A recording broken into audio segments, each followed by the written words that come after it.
35 بھی اسی سلسلے کی ایک بیک ڈور سہولت کاری تھی، لیکن یہ بھی الحمدللہ اسمبلی میں موجود علماء اور غیور اراکین پارلیمنٹ کی بدولت ناکام رہی۔ 2 دسمبر کو پارلیمنٹ میں جو بل پیش ہوا اس دوران ہوا کیا تھا، آخر یہ بھی تھوڑی سی ہم جو ہے نا بات کر لیں۔ اعظم عزیز تارڑ صاحب نے یہ بل پیش کیا اور بعد میں مولانا فضل الرحمان صاحب نے اس پہ تقریر کی، مولانا فضل الرحمان صاحب کے سینیٹر کامران مرتضیٰ نے اس پہ تقریریں کی اور مولانا نے بڑے واضح انداز میں اس شک 35 کی سنگینی کو واضح کیا اور بہت زبردست باتیں کی اور قادیانیت کی جو مکاریاں تھی، جو عیاریاں تھیں، ان کو واضح کیا اور بھٹو دور کا واقعہ سنایا کہ جب ان اقلیت قرار دے دیا، ان کو غیر مسلم کہہ دیا گیا اور بعد میں جو سیٹیں الاٹ کی گئی ہیں اقلیتوں کی بنیاد پہ، لاہور پنجاب اسمبلی کے اندر سیٹیں لے لی انہوں نے، لیکن جو احمدیوں کی جو بڑا تھا پوپ تھا، اس نے کہا جی وہ تو ان کا ذاتی فعل ہے، ہم تو اس آئین کو، اس قانون کو نہیں مانتے ہیں اور نہ ہی ہم اقلیت ہیں، ہم تو مسلمان ہیں۔ تو مولانا نے کہا کہ اس طریقے سے یہ اتنے وہ ہیں، اور مولانا نے بڑے واضح الفاظ میں کہا کہ ہمارے پاس ایک ہی چیز ہے یار، قیامت کے دن کچھ تو منہ دکھانے کے قابل چھوڑ دو ہمیں رسول اللہ صلی اللہ علیہ وسلم کے پاس، اور آپ اس شک 35 کے ذریعے سے اس قانون کے جو ہے نا درانوں کے ذریعے سارا لے کے اس میں داخل ہونے کی کوشش جو ہے نا قادیانیوں کو ایک راستہ فراہم کر رہے ہیں۔ اس کے علاوہ پی ٹی آئی کے بیرسٹر گوہر نے کہا کہ جو مولانا کا موقف ہے وہی میرا موقف ہے۔ نور اللہ قادری صاحب کھڑے ہوئے، انہوں نے بھرپور انداز سے مولانا کے موقف کی حمایت کی، اور پیپلز پارٹی کے جو عبدالقادر پٹیل ہیں انہوں نے تو پاکستان کے عوام کے جذبات کی ترجمانی کا حق ادا کر دیا اس معاملے میں، اور کہا کہ کوئی بھی فلڈ گیٹ نہ کھولا جائے کہ جس کے ذریعے سے ناموس رسالت صلی اللہ علیہ وسلم پر کوئی حرف آنے کا خدشہ ہو۔ یعنی اس شک 35 پہ الحمدللہ تمام جماعتیں ایک صف میں آئیں اور سب نے مشترکہ طور پہ اس کو مسترد کیا، اور حکومت نے بھی تسلیم کر لیا فوری طور پہ، اور جس کے بعد جو ہے نا اس کو خارج کر دیا گیا، اور اس کے علاوہ باقی جو کمیشن کا ڈھانچہ تھا اس کو منظور کر لیا گیا۔ یعنی اب کمیشن تو کام کرے گا لیکن شک 35 کے بغیر کام کرے گا۔ اچھا، یہ شک 35 نکال دی گئی تو اس شک 35 کے بعد جو کمیشن بنایا جا رہا ہے اقلیتی حقوق کے حوالے سے، اس کمیشن کے اختیارات کیا ہوں گے، یہ بھی ایک سوال ہے۔ اچھا جی، اس کا جواب یہ ہے کہ اقلیتوں کے حقوق کی نگرانی کر سکتا ہے یہ کمیشن، پالیسیاں جو بنائی جا رہی ہیں پاکستانی قوانین میں اقلیتوں کے حوالے سے ان پالیسیوں کا جائزہ لے گا، کوئی شکایات ہوں گی اقلیتوں کے حوالے سے ان کا جائزہ لے گا، جبری تبدیلی مذہب کا جو ایک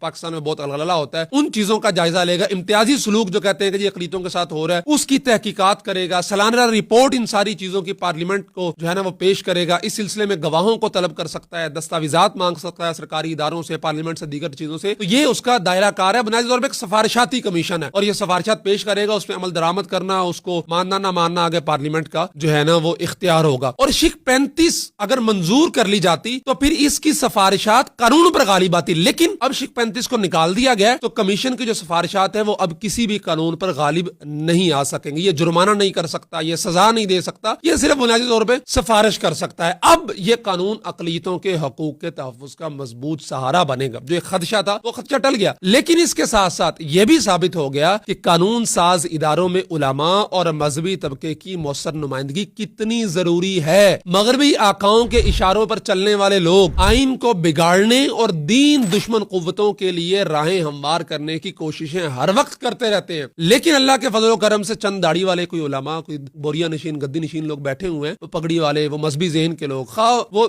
کسی اور جماعت سے بھی ان کا تعلق ہے، نہیں مذہبی جماعت سے، عبدالقادر پٹیل صاحب کریم شیف آدمی ہے، پیپلز پارٹی سے ان کا تعلق ہے، لیکن کیا زبردست بات کی ہے، اور ان کی موجودگی جو ہے نا وہ ایک مضبوط دیوار ہے اسمبلی کے اندر دین مخالف قانون سازی کے حوالے سے۔ اللہ تبارک و تعالیٰ ان تمام لوگوں کو جزائے خیر عطا فرمائے جنہوں نے اس میں کردار ادا کیا، اور اس کے ساتھ ساتھ حکومت سے کچھ باتیں بھی ہیں کہ یہ کوئی پہلا قانون نہیں تھا جو آپ نے قرآن و سنت کے خلاف بنانے کی کوشش کی اور جو کہ مسترد ہوا الحمدللہ، لیکن اس سے پہلے آپ بہت سارے قوانین ایسے بنا چکے ہیں جو کہ واضح طور پہ قرآن و سنت کی تعلیمات کے خلاف تھا، لیکن چونکہ یہ ایک حساس معاملہ تھا، ڈائریکٹ ناموس رسالت سے تھا، آپ کو پتا تھا کہ اس پہ شدید احتجاج آئے گا اور عوامی تحریک اٹھ سکتی ہے، اس لیے آپ نے یہاں پہ بیک سٹیپ لیتے ہوئے مکو ٹھپ دیا۔ لیکن اسی سے تھوڑے دن پہلے آپ ڈومیسٹک وائلنس کا جو بل پیش کیا ہے اس میں آپ نے جو والد کے اختیارات کو کم کرتے ہوئے حتیٰ کہ ٹرانسجینڈرزم کے فروغ کے لیے اس میں جو شکیں آپ نے شامل کی ہیں وہ بھی دین کے خلاف ہے، اسلام کے خلاف ہے، قرآن و سنت کے خلاف ہے، آئین کے خلاف ہے، اور اس سے پہلے 18 سال سے پہلے شادی پر پابندی کا جو بل آپ نے منظور کروایا اور پاکستان کے اندر نافذ العمل کیا وہ بھی غیر اسلامی، غیر آئینی، غیر شرعی ہے۔ تو ان حوالوں سے بھی، لیکن چونکہ وہاں پہ سخت عوامی دباؤ کی توقع نہیں تھی اور نہیں انہیں پتا تھا کہ کوئی مؤثر تحریک نہیں شروع ہوگی، اس لیے وہ باوجود یہ کہ مولانا فضل الرحمان اور دیگر مذہبی لوگوں کی مخالفت کے آپ نے پاس بھی کروایا، قانون کا حصہ بھی بنوا لیا اور جو ہے نا اپنی ریٹ کو جو ہے نا برقرار رکھا، اور یہاں پہ آپ نے بیک سٹیپ لے لیا۔ تو صرف یہی نہیں، دیگر بھی جو اسلام مخالف قوانین ہیں، اسلامی نظریاتی کونسل کی سفارشات کی روشنی میں ان کا اثر نو جائزہ لیا جائے اور پاکستان میں صرف وہی قانون سازی ہو جو قرآن و سنت کے اور پاکستان کے آئین کے مطابق ہو، نہ کہ مغربی آقاؤں کی خوشنودی کے لیے قانون سازی کی جائے۔ جزاکم اللہ خیرہ۔